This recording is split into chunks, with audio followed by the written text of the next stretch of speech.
Lucius POV. Nilayasan ka ni Macy? Ba't hindi maganda yan? Baka talagang ayaw na sa'yo. May himig na pangaasar sa boses ni Philip habang sinasabi ang mga katagang iyon. Pigil ko naman ang sarili ko na bigwasan siya dahil talagang may gana pa siyang manginis, gayong halos mamatay na ako sa sobrang pag-aalala kay Macy. Hindi pwedeng magtagal siya sa labas na walang kasama at baka mapahamak pa siya. Pwede ba bro? I'm serious. Hindi ko kailangan yung comments mo tungkol sa pag-alis ni Macy. I need your help para mahanap siya at maibalik sa bahay. Seryoso kong sagot. I know, I'm sorry. Masyado ka namang stress eh. Leave it to me. Wala pang 24 oras, mahanap ko din yung pasaway mong girlfriend. Nakangiti niyang sagot sa akin. Itong si Philip talagang nilapitan ko dahil may-ari ng isang investigative agency ang ama niyang isang retired general. Marami silang koneksyon at may-ari din sila ng isang sikat at kilalang security agency na nagkalat sa buong Pilipinas. Sa kanila din kumukuha ng mga bodyguards ang mga kilalang tao at politiko. Aasahan ko yan. And one more thing, gusto ko din paimbestigahan si Melissa. Alamin mo kung sino ang lalaki niya at sino ang ama ng ipinagbubuntis niya ngayon. Seryoso kong bigkas. What? Pati si Melissa? Bro naman, kaibigan natin si Melissa. Baka naman pati sa akin magalit yun kapag malaman niya na pati siya pinaiimbestigahan mo. Sagot naman ni Philip. Kaagad ko naman siyang pinagtaasan ng kilay. Sino bang best friend mo dito? Ako ba or si Melissa? Alam mo naman ang babaeng yun ang dahilan kaya nilayasan ako ni Macy, di ba? Gusto ko lang naman makakuha ng katibayan na hindi ako ang ama ng ipinagbubuntis ni Melissa dahil sa naaalala ko, nalasing lang talaga ako nung gabi na yun. Wala talagang nangyari sa amin eh. Mahaba kong paliwanag. Kung walang nangyari sa inyo ni Melissa, di wala. Problema ba yun? Seryosong sagot naman niya sa akin. Gusto ng parents ko na pakasalan ko si Melissa. You know, excited yata sila magkaapo sa akin. Hindi pa sila nakontento sa apo nila sa kakambal kong si Lucia. At pati ako, gusto na yatang hanapan ng anak. Nayayamot kong sagot. Yan ang mahirap. Sa bagay, mahirap din pala talaga magkaroon ng mga magulang na family-oriented. Kahit na wala na sa linya, nakikialam pa rin. Natatawa niyang sagot sa akin. Kaya nga ngayon ko higit na kailangan ng serbisyo mo. Mababaliw ako kapag tuluyang mawala sa akin si Macy. Kaya tulungan mo ako na mahanap siya. Seryosong sagot ko. Okay, pagawan ko ng contract sa lawyer ko. Tapos isasend ko na lang sa office mo. Of course, need ko din ang down payment bilang kabayaran sa serbisyo ng kumpanya namin. Nakangisi niyang sagot.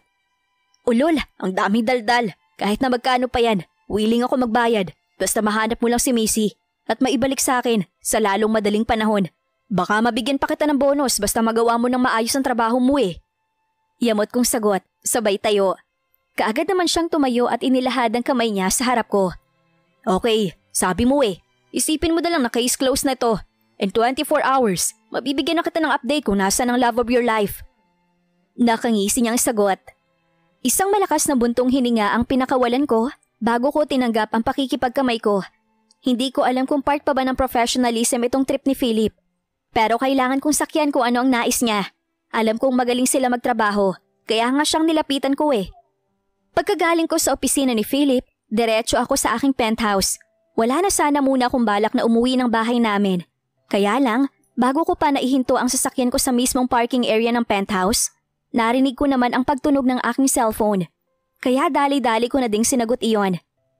Lucio, nasan ka?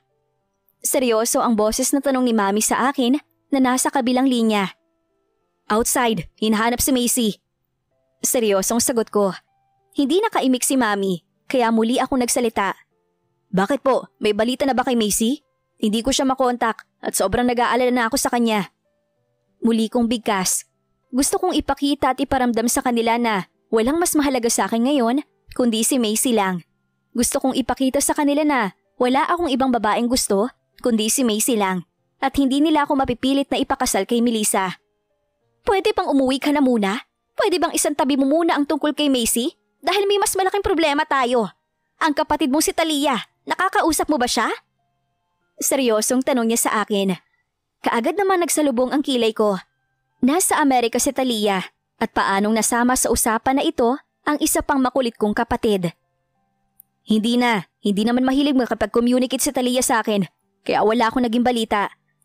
Seryoso ang sagot ko. Nakatanggap kami ng email galing sa university na pinapasukan niya.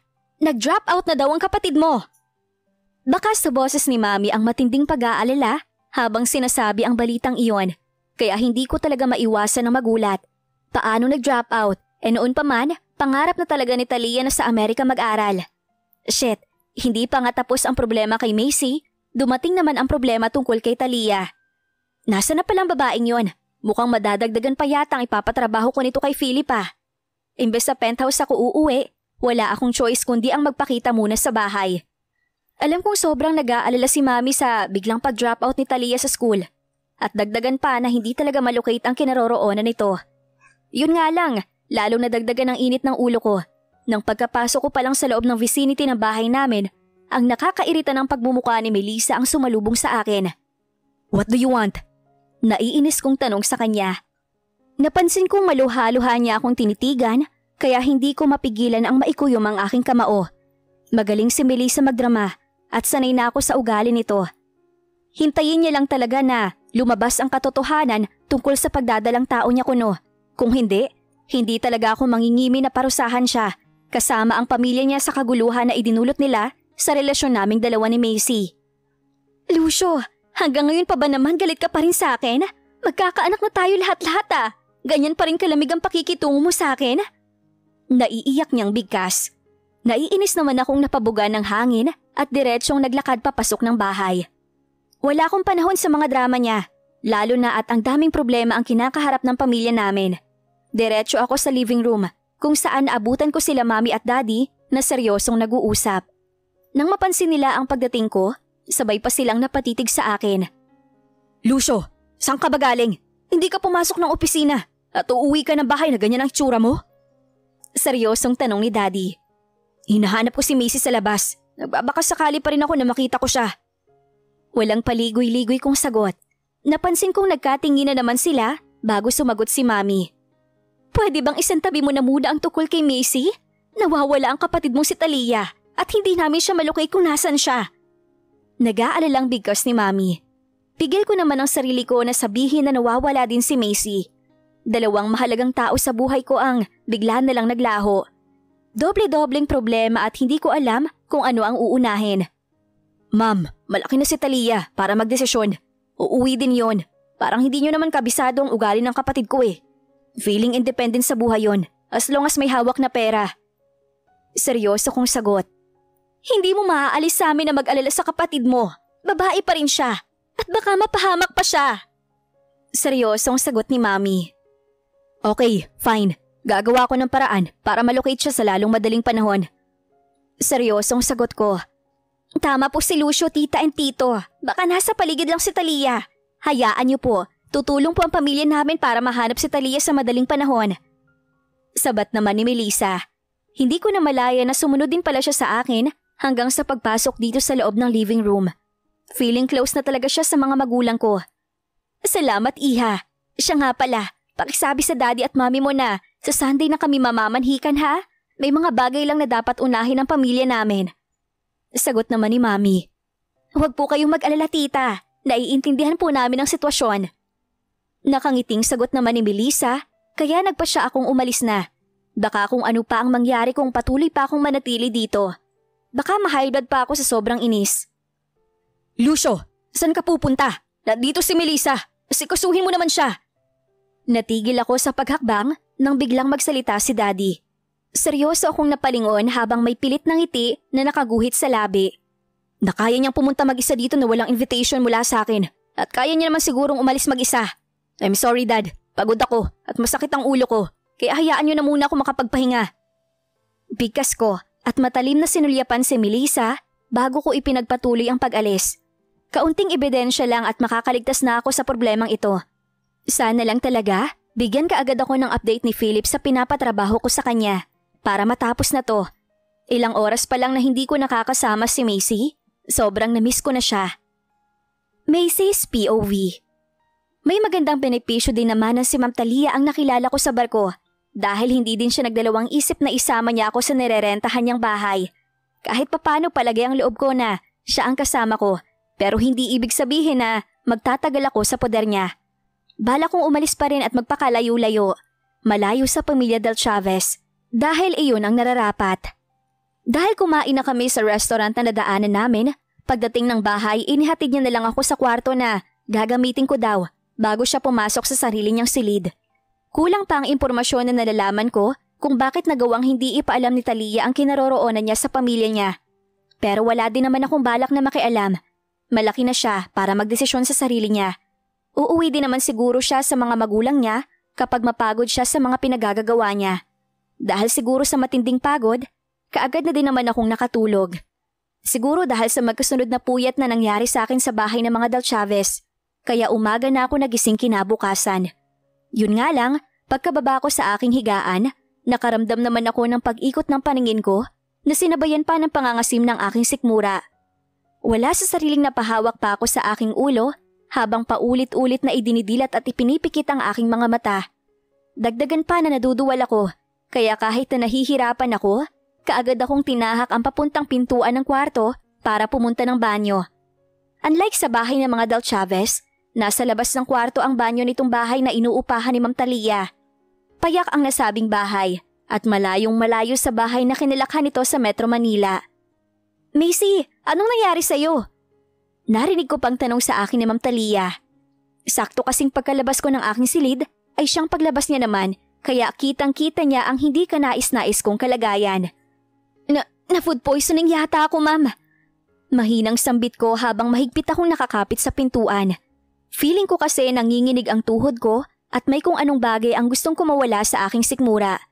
Naramdaman ko naman ang paghawak niya sa akin at pag-alalay niya hanggang sa makapasok ako ng banyo. Pagkapasok sa loob, walang pag-aalinlangan na humarap ako sa toilet bowl at pinakawalan na ang gustong kumawala mula sa sikmura ko. Halos gusto na yatang lumabas pati bituka ko. Pero wala naman akong maisuka. Lalo din akong nakaramdam ng pangangasim ng aking sikmura, which is bago sa akin. Never pa akong nakaramdam ng ganito sa tanang buhay ko. Naramdaman ko din na tagaktak na ang pawis sa aking noo at likod ko dahil sa matindi kong pagsuka. May gusto talagang kumawala sa sikmura ko na hindi ko mailabas-labas. Ayos ka lang ba? Take it easy. Naku, ano bang nangyari sa'yo? First time ba to or matagal mo nang nararamdaman? Narinig ko pang tanong ni Ma'am Talia sa akin. Hindi niya pala akong iniwan dito sa loob ng banyo. Naramdaman ko pa nga ang paulit-ulit na pagtapik niya sa likod ko. Hindi ko naman masagot-sagot ang katanungan niya dahil sa sitwasyon ko. Ang hirap at feeling ko may mali talaga akong nakain eh. Or baka naman kinabagan ako dahil sa tagal ng biyahe namin sa barko. Whatever the reason, ay kailangan ko talaga sigurong magpatingin sa doktor. Halos 30 minuto din ang itinagal ko dito sa loob ng banyo. Bago ko naramdaman na bumuti-buti na ang pakiramdam ko. Muli akong inalalayan ni Ma'am Talia patungo sa pinakasala ng bahay. Pinaupo niya pa ako sa malambot na sofa bago siya naglakad patungo sa kusina at pagbalik niya, may bitbit na siyang isang basong tubig. Inumin mo muna yan. Kumusta ang pakiramdam mo? Ang putla mo ah. Seryosong tanong niya. Kaagad ko namang tinagap ang tubig na bigay niya at lumagok ng kaunti. Pagkatapos nun, muli niya akong inabutan ng malinis na face towel. Magpahinga ka muna, maghahanda lang ako ng makakain natin, tapos sasamahan kita sa ospital. Kailangan mong matingnan ng Dr. Macy, baka ano na yan? Seryoso yung bigkas, nahihiya naman akong tumango. Nagkaroon patuloy ng responsibilidad si Ma'am Talia sa katauhan ko. Siguro nga swerte talaga ako sa mga Del Chavez. Nung mga panahon na wala akong kakampi, si Lucio at ang mga magulang niya ang tumulong sa akin. Ngayong umalis ako sa poder ng mga Del Chavez, isang Del Chavez pa rin ang tumulong sa akin. Naamoy ko ang mabangong aroma ng pagkain na inihanda ni Ma'am Talia, pero noong sinubukan ko ng kumain, nakakapagtaka na ayaw tanggapin ng sikmura ko ang nasabing pagkain. Parang gusto ko na tuloy magduda sa sarili ko. Feeling ko talaga may mali sa akin eh. Macy, tapatin mo nga ako. Buntis ka ba? Diretsahang tanong ni Ma'am Talia sa akin. Kaagad namang nanlaki ang mga mata ko sa gulat. Po? Buntis? Mahinang tanong ko. Kaagad akong nag-iwas ng tingin nang mapansin ko ang seryosong titig ni Ma'am Talia sa akin. Yes, ang mga ipinapakita mo senyales ngayong umaga ay palatandaan ng babae nagdadalang tao. Buntis ka? Nabuntis ka ng kapatid ko? Seryosong tanong niya. Hindi naman ako nakaimik. Biglang salakay ng kaba ang puso ko. Paano nga ba kung buntis ako? Ano ang mangyayari sa baby namin ni Lucio? Kaya nga ako umalis dahil buntis din si Melissa. Tapos malalaman ko ngayon na buntis din ako. Kaya ko bang ilayo ang anak ko sa ama niya? Mapanindigan ko kaya ang paglayo ko? Pagkatapos namin kumain, sinamahan ako ni Ma'am Talia sa ospital para matingnan ng doktor, kung saan nakumpirma ko nga ang pagdadalang tao ko. Hindi ko mapigilan ang magulat dahil sa aking nalaman, kung saan naman nakapagdesisyon na ako na magparaya na lang, tsaka naman ako nabuntis. Hindi ko natuloy malaman kung ano ang gagawin ko. Kailangan mong ingatan ang pagdadalang tao mo dahil nasa first trimester ka pa lang ng pagbubuntis mo, misis. Reresetahan kita ng mga gamot para maging healthy ka pati ang baby na nasa sinapupunan mo. Seryosong bigkas ni Doc. Hindi ko naman malaman kung ano ang isasagot ko. Sa totoo lang, sobrang naguguluhan ako. Hindi ko alam kung ano ang gagawin ko. Salamat po, Doc. Mahinang sagot ko. Magkahalong damdamin ang bumabalot sa puso ko sa pagkakataon na ito. Masaya ako na malungkot na hindi ko maintindihan. Wala sa sariling napatitig ako kay Ma'am Talia na noon ay tahimik lang na nakikinig sa amin. After 2 weeks, bumalik ka dito sa akin for another check-up. Ingatan mo ang sarili mo at huwag mong kalimutan na inumin ang mga vitamins na nareseta ko sa'yo. Nakangiting wika ng mabait na doktor. Nakangiti naman akong tumango. Salamat po. Sagot ko at tuluyan na akong nagpaalam. Habang palabas kami ng ospital, ramdam ko ang pagiging tahimik ni Ma'am Talia na para bang kailalim ng kanyang iniisip. Binili ko lang ang mga vitamins na nareseta ni Doc sa akin at umuwi na din kami ng bahay. Si Lucio ang ama, diba? Anong plano mo? Seryosong tanong niya pagkadating namin ng bahay. Hindi ko po alam eh. Hindi ko naman akalain na mabubuntis ako. Nag-aalangan kong sagot. Ngayong alam ni Ma'am Talia ang tungkol sa pagdadalang tao ko, kailangan ko na sigurong umalis sa poder niya. Hindi ko kasi talaga alam kung dapat ko bang sabihin kay Lucio ang tungkol dito. Magkakaanak na sila ni Melissa at ayaw kong ako ang dahilan para hindi matuloy ang pagpapakasal nilang dalawa. Minsan kailangan nating maging selfish kung gusto nating maging masaya. Magpahinga ka na muna. Narinig mo naman siguro ang bilin ng doktor, di ba? Kailangan mong alagaan ang ipinagbubuntis mo. Huwag kang mag-alala. Nandito lang ako. Handa kitang tulungan sa lahat ng oras.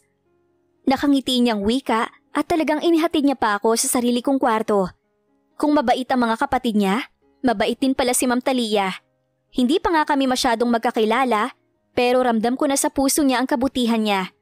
Ngayong nagdadalang tao ako, wala talaga akong ibang masasandalan, kundi siya lang. Walang ibang makakatulong sa akin, kundi siya lang. Lalo na at kailangan ko din talaga ng suporta sa ngayon. Ayaw ko din naman kasing malagay sa alanganin ng pagbuntis ko, kaya ang planong pag-alis sa poder niya ang maaari kong last option. Buong araw akong nagpahinga. Kapag oras ng pagkain, kusang dinadalhan ako ni Ma'am Talia dito sa aking silid.